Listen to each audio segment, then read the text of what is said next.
Dalam hal ini pidana bisa menyasar dua pihak, yaitu pihak yang diduga menentukan dan pihak yang menuduh secara tidak. Itu kalau satu aset aja misal kurang daftar sertifikat.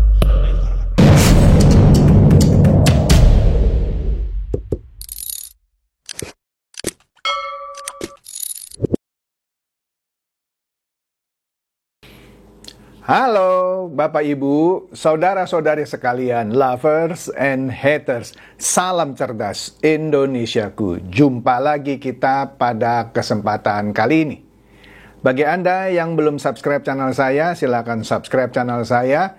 Tekan loncengnya agar Anda dapat notifikasi setiap kali saya mengupload video-video saya.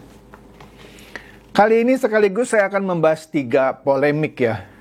Tapi polemik yang paling saya bahas dengan intens yaitu polemik tentang mutu Pertalite di Jawa Timur yang menyebabkan ratusan sepeda motor itu mogok, berbet gitu ya. Nah, nanti kita lihat itu yang paling akan saya ulas. Tapi ada lagi 2 polemik, yaitu yang berhubungan dengan Pak Deddy Mulyadi, yang berhubungan dengan Aqua, dan juga polemik tentang Purbaya. Kali ini anaknya muncul lagi nih. Padahal kan Pak Purbaya bilang anaknya sudah dilarang untuk tidak main media sosial. Sekarang anaknya muncul lagi. Sebelumnya anaknya kan bilang bapaknya itu bisa menghentikan agen CIA ya, yang dia maksud Sri Mulyani. Kan Pak Purbaya katanya marah. Anaknya dilarang main medsos. Sekarang anaknya main medsos lagi. Apa yang dicuit? Nanti kita lihat. Ini dulu satu nih ya, pesan dari Pak Prabowo, kita lihat ya. Di sini Pak Prabowo menyinggung pihak yang kalah pemilu, ya, sakit hati ngerjain pemerintah. Siapa ya? Kita tahulah yang kalah itu ya. Nah, udahlah saya sebut aja lah, misalnya Pak Mahfud yang dulu adalah Menko Polhukam. Itu kan hukum. Sekarang ngoceh gitu ya bahwa proyek IKN dan WUS itu ada indikasi pelanggaran. Lah, lu kemana aja waktu jadi Menko Polhukam? Kan ada hukum. Menko Polhukam. Aduh, ini kali ya maksudnya ya. Oke lah. Langsung ini kita lihat ya. Polemik mengenai Aqua. Di sini kita lihat Deddy Mulyadi katanya emosi ketika disuruh klarifikasi air Aqua itu bukan dari sumur bor. Deddy Mulyadi bilang saya harus jaga integritas. Jadi begini, Kang Deddy itu menjawab dengan nada tinggi katanya ketika dimintai oleh pihak Aqua untuk membersihkan nama baiknya ya. Deddy dianggap sebagai biang kerok atas viralnya sumber air yang ternyata bukan dari mata air pegunungan. Ya, gara-gara sidaknya Deddy viral berita bahwa itu ternyata Aqua bukan dari mata air pegunungan gitu ya. Nah, padahal pada sidak kedua Kang Deddy kan ditanya tuh ya sama pegawai-pegawai Aqua. Ayo Pak, jadi jelas ya sekarang airnya ini ya, air pegunungan. Iya, kira-kira gitu kan sudah saya bahas ya. Nah, di sini ketika diminta dengan terang-terangan untuk menyatakan itu, Kang Deddy menekan bahwa soal integritasnya terhadap Aqua. Ya. Jadi singkatnya begini, Kang Deddy ketika diminta untuk terang-terangan bilang ini asli air pegunungan, dia nggak mau. Ya, dia bilang kan saya harus jaga integritas, nanti dianggap saya dibayar Aqua gitu ya.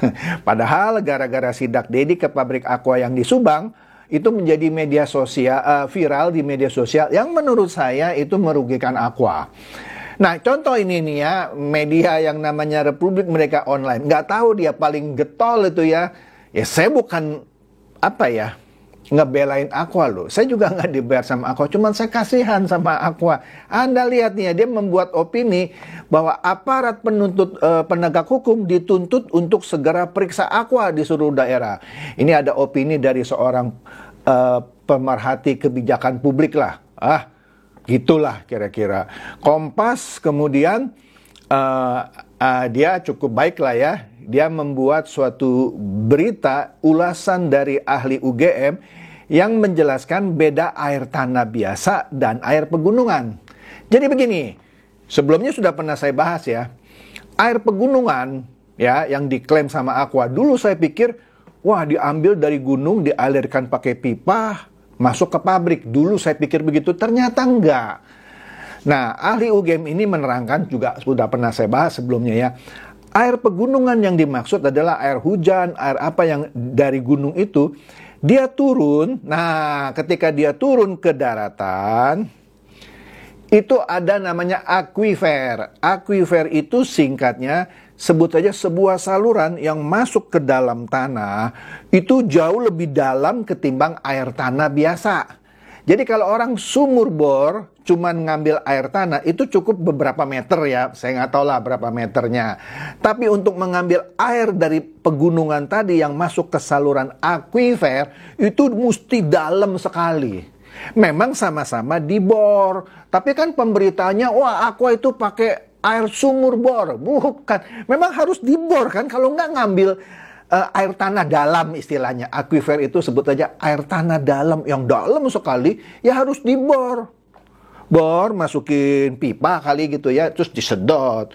Nah, jadi ini dijelaskan oleh ahli dari UGM yang membedakan air tanah biasa dan air pegunungan yang ada di akuifer itu. Diambilnya sama-sama harus dibor lah. Ya kan? Nah, kemudian hasil penelusuran BPKN soal isu sumber air aqua yang viral setelah sidak Deddy Mulyadi, apa nih hasil penelusurannya? Kita lihat nih ya. Di sini dikatakan bahwa setelah sidak itu, video itu menjadi perbincangan publik karena message-nya nggak jelas gitu ya. Banyak yang mempertanyakan dari mana sebenarnya air kemasan aqua berasal. Ya, apakah benar dari mata air pegunungan seperti yang diklaim di label? Menanggapi hal itu, Badan Perlindungan Konsumen Nasional BPKN ikut turun tangan. Setelah melakukan pertemuan tertutup dengan pihak manajemen Aqua pada Selasa lalu, ya, BPKN menegaskan tidak ada pelanggaran yang dilakukan perusahaan tersebut. Karena dijelaskan memang diambilnya harus dibor, tapi air tanah dalam atau akuifer itu. Jadi BPKN bilang tidak ada pelanggaran, ya. Aduh. Jadi sudah jelas ya. Tapi kalau masih ada yang goyang-goyang, udahlah, biar aja nanti urusan Aqua yang memberikan keterangan pers. Saya yakin dalam waktu dekat akan dilakukan keterangan pers atau press conference lah oleh pihak Aqua. Oke? Nah, itu polemik yang sudah berlangsung beberapa hari ya. Nah, kita lihat ini ya, polemik mengenai Pak Purbaya. Kalau kata Rocky Gerung, pura-pura banyak gaya. Kadang-kadang saya suka setuju juga nih sama Rocky Gerung ya. Nah, saya bilang begini, tadi anggap saya anti pemerintah. Nih, enggak lah, kalau ada pembantu presiden yang menurut saya juga kebanyakan gaya, harus kita kritik juga. Bukan saya anti Purbaya loh ya. Beberapa kebijakannya benar lah, seperti dia berantas itu petugas pajak yang nakal, petugas bea cukai yang ada dekingannya gitu ya. Setuju saya. Ya, memberantas impor pakaian bekas, setuju saya. Ya. Tapi ada beberapa yang saya nggak setuju. Contoh ini ya, kan dia mengucurkan 200 triliun itu ya, supaya dibagi-bagikan dalam bentuk kredit. Dia bagi, dicurahkan ke BTN, BRI, BNI, Bank Mandiri, dan Bank Syariah. Tapi ternyata, meskipun ini Bloomberg bilang ya, meskipun bank banjir likuiditas, tapi kredit UMKM lesu. OJK mengungkap sebabnya. Ya gampang lah. Ini keadaan lagi lesu, mau minta kredit buat apa? Mengembangkan usaha, ya aduh pasar lagi lesu, kira-kira gitu deh ya. Nah kemudian Purbaya sekarang janji lagi nih, baru-baru ini, orang RI nanti bakal gampang cari duit. Nantinya kapan? Ya ada, saya nggak baca detail, cuman saya males ya. Janjinya bilang orang RI nanti bakal gampang cari duit. Dari kapanpun, dari zaman nenek moyang, cari duit itu nggak gampang. Harus kerja keras, kerja cerdas, kerja smart. Dari mana orang RI nanti bakal gampang cari duit? Waduh, ini menurut saya terlalu bombastis janjinya. Nah, kemudian ada kritik juga dari pakar ya. Ntar kita lihat siapa pakarnya ya. Yang bilang ke Pak Purbaya, jangan sok ngajarin. Fokus urus Kementerian Keuangan aja, katanya. Ya, siapa ini? Yaitu seorang yang namanya Alphonse Tanujaya, seorang pengamat security dari Vaksincom. ya. Dia menyarankan Kementerian Keuangan ini berfokus pada urusannya saja. Betulin tuh Kortex gitu ya. Nggak perlu membimbing Komdigi. Katanya nanti kita bimbing itu Komdigi, kita ajarin. Bukan, nggak boleh gitu dong. Sekarang kan orang-orang Komdigi bego-bego gitu ya. Nggak bisa lah ya. Nah ini kan Pak Purbaya yang bilang. Jadi jika cyber security Kortex sudah membaik, dia bakal ngajarin cyber security kepada Komdigi. Yang aduh, capek deh. Nah ini dia nih, Warta Kota Live memberitakan anaknya Pak Purbaya ini, katanya di medsosnya ini, bilang akan ada krisis besar di 2027. Nah ini kan sama aja lu ngeledekin bapak lu positif nih akan 6% akhir tahun ya, akan menuju ke 8%. Sekarang bilang ada krisis besar 2027. Buat apa sih lu ngomong gini? Lu sama aja ngeledekin bapak lu. Lu gak percaya bapak lu bisa bikin 8%? Kok krisis? Aduh. Nah ini kita lihat polemik yang paling heboh beberapa hari terakhir ini. Kita lihat ya, Kompas TV Malang. Kompas TV Malang memberitakan ada 162 laporan Pertalite bikin sepeda motor brebet, mogok, nggak bisa jalan ya. Di sini dikatakan Pertamina Patraniaga terima 162 laporan dari masyarakat terkait BBM Pertalite. Ya. Nah, di Pamekasan ya juga sama nih kasusnya, semuanya Jawa Timur nih. Jawa Barat, Jawa Tengah nggak ada nih. Bagus lah, cuma Jawa Timur. Jadi, pengguna Pertalite di Pamekasan mengaku motornya berbet dan mesinnya mati sendiri. Nah, setelah ngisi Pertalite. Kemudian bengkel-bengkel kebanjiran order. Dampak dari sepeda motor yang berbet diduga karena BBM Pertalite. Wih. Nah, di sini tercatat tadi kan ada 162. Kalau di El Sinta beritanya kira-kira hampir mirip lah, tapi di sini sebut 150. 150 sepeda motor mengalami kerusakan akibat penggunaan BBM Pertalite yang tercampur bahan asing. Dan telah melaporkannya ke posko pengaduan di Bojonegoro. Ya, hal ini disampaikan petugas posko SPBU Sawunggaling Bojonegoro. Ya, Jumat lalu. Wih. Nah kemudian Surabaya kan Jawa Timur. Nah dikatakan bengkel Surabaya menduga motor berbet usai isi Pertalite di SPBU. Bukan karena dioplos. Karena ada juga yang berpendapat itu lu mungkin ngoplos kali bensinnya. Enggak, itu asli beli di SPBU Pertalite ya. Nah, di sini dikatakan sejumlah montir di bengkel Surabaya mengungkapkan ada beberapa indikasi dugaan penyebab kendala motor bisa tersendat atau berebet usai diisi bahan bakar minyak Pertalite. Ada dua montir dari bengkel berbeda di Surabaya, yaitu pertama Adi usia 34, Ilham usia 25. Masing-masing mengatakan kasus motor berebet yang dibenahinya 2 hari ini bukan karena bahan bakarnya tercampur atau dioplos. Namun keduanya ini saling menandai ada aroma yang menyengat dari bahan bakar Pertalite. Jadi bahannya nyengat sekali gitu ya dalam tangki motor. Beda dengan aroma-aroma Pertalite yang selama ini. Oke? Nah, di sini juga nih ya warga resah nih, warga Jawa Timur ya, motornya mogok usai isi BBM Pertalite. Jadi ada dugaan BBM-nya ada campuran air. Ya. Waduh, jadi mogok setelah isi BBM Pertalite.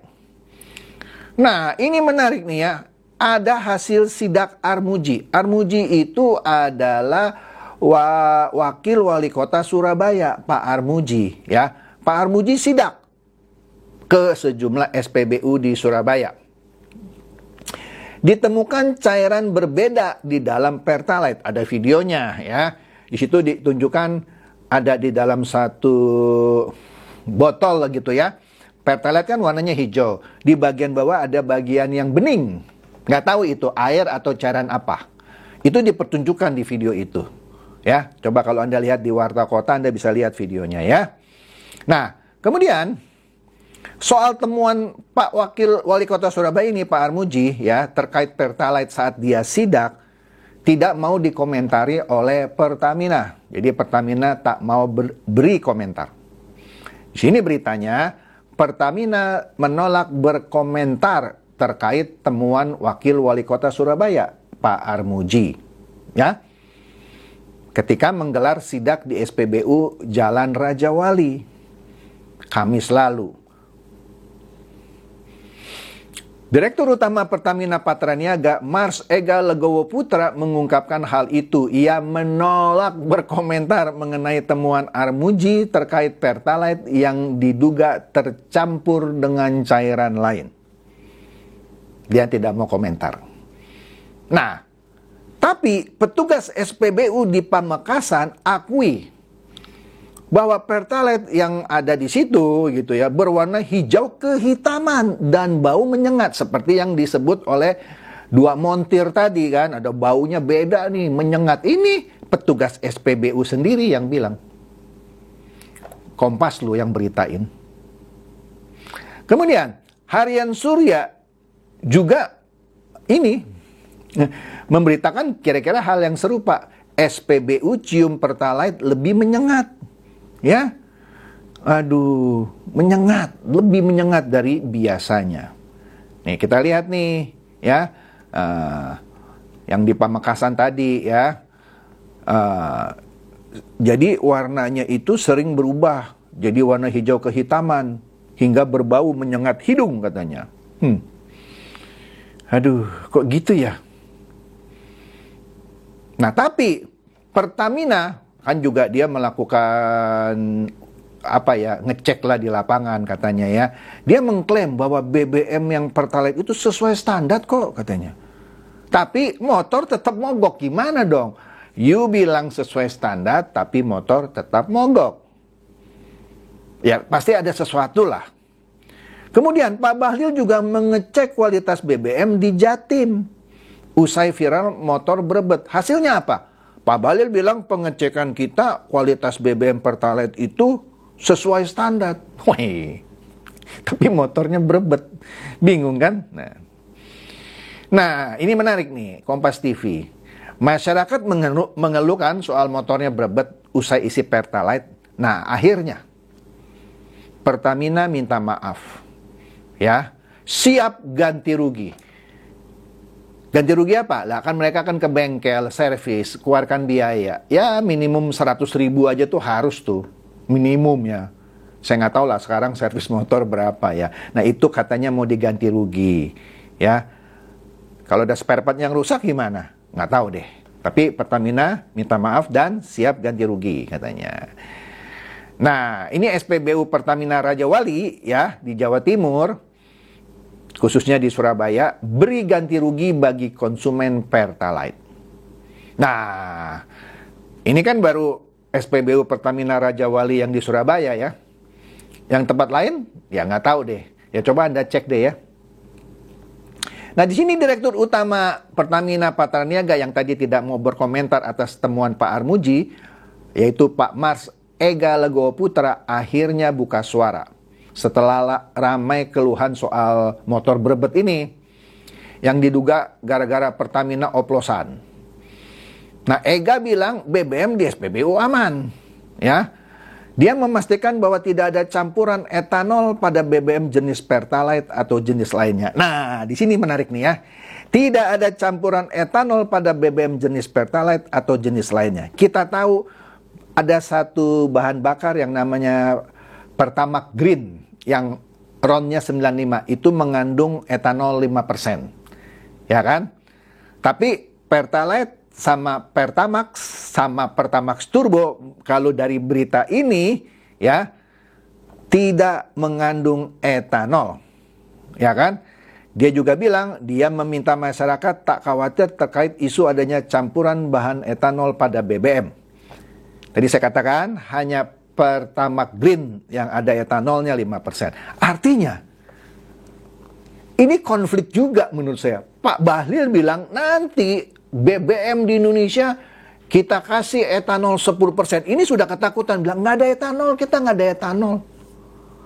Kemudian Pak Bahlil juga pernah bilang, SPBU swasta jangan ngatur-ngatur pemerintah ya. Bukan ngatur-ngatur pemerintah Pak Bahlil. Mereka minta, dia kan harus ngimport melalui Pertamina, tapi dikasih yang ada etanol 3%. Padahal Pertalite sendiri tidak ada etanol, kata Pak Ega.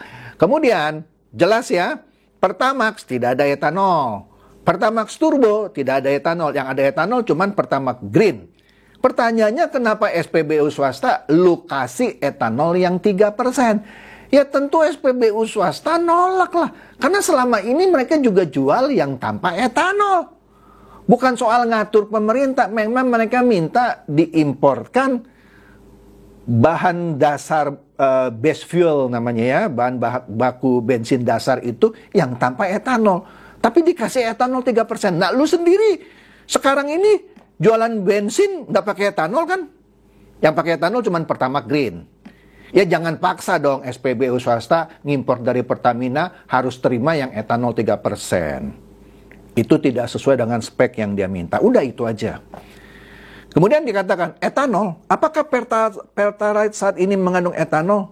Tidak mengandung etanol. Nah lu sendiri bilang tidak mengandung etanol. Kenapa lu kasih SPBU swasta etanol 3%? Saya nggak bilang etanol itu baik atau buruk ya, sudah pernah saya bahas juga lah, udahlah kepanjangan kalau bahas lagi ya. Nah ini dikatakan oleh Pak Ega kepada wartawan di SPBU Jemur Sari, Surabaya. Oke? Nah gara-gara ini BBM bermasalah, Pertalite juga sebelumnya bermasalah kan, karena ada kasus dioplos kan. Nah sekarang berulang lagi. Ya saya nggak bilang yang di Jawa Timur dioplos ya, di sini dikatakan BBM bermasalah terulang di Jawa Timur. Legislator atau anggota DPR menegur keras Pertamina dan ESDM. Nah lu, selesaikan dong. Oke deh, itu polemik yang lagi-lagi hotnya sekarang. Pertamina atau ESDM boleh saja bilang sudah melakukan sidak dan mutunya oke kok. Tapi kok itu motor ada 162 tadi kan ya, yang rusak, berebet. Nah gimana dong? Oke? Ya, harus dicari tahu lah permasalahannya. Terakhir saya dengar Pertamina akan memberikan sanksi kepada mereka yang merusak mutu. Ya pasti ada lah. Enggak tahu itu sabotase atau apalah gitu. Enggak tahu deh. Tapi kan terjadinya di beberapa daerah di Jawa Timur saja ya. Jawa Barat tidak ada masalah. Saya nggak tahu ada nggak ya. Jawa Tengah tidak ada. Berarti ada masalah ini distribusi BBM di Jawa Timur. Oke? Itu saja dari saya. Semoga ini mencerdaskan dan mencerahkan Anda semua. Silakan share video saya ini kepada teman-teman, sahabat atau kerabat supaya mereka tambah cerdas dan tercerahkan. Seperti biasa, terima kasih.